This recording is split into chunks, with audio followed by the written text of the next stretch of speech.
Today, before I came, I was talking to a very large fund which builds a lot of GCC-ready office space, because I don't have that quality office space in Andhra Pradesh.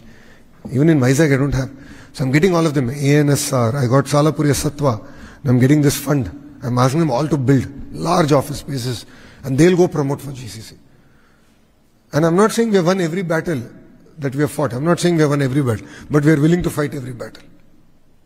And I believe across all sectors, we'll emerge as number one.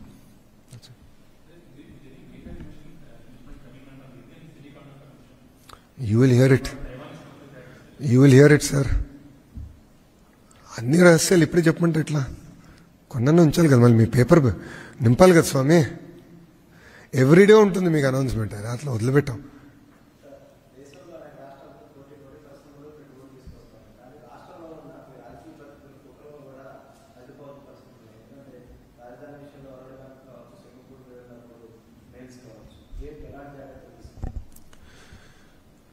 అందుకే చెప్పాను, ఈ partnership summit, ఈ సమ్మిట్లో ముగ్గురు కలిసి రావాలి.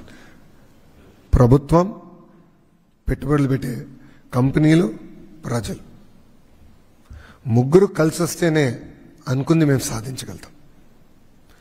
అంటే కులం, మతం, ప్రాంతం ముసుగులో కొంతమంది వచ్చి విద్వేషాలు రెచ్చగొడుతున్నారు, లేని రెచ్చగొడుతున్నారు. మీరు విచిత్రం ఏంటంటే, గూగుల్ అనౌన్స్ అయిన తర్వాత వైకాపోలు కొన్ని పోస్టులు పెట్టారు. గూగుల్ వస్తే ఆ చుట్టుపక్కల ప్రాంతాల్లో చెట్లు పెరగవని. ఎంత అన్యాయం చూడండి.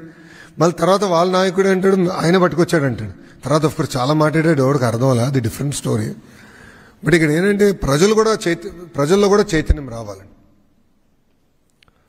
పార్ట్నర్షిప్ అనేది ముగ్గురం కలిసి చేస్తేనే అనుకుంది సాధించగలదు.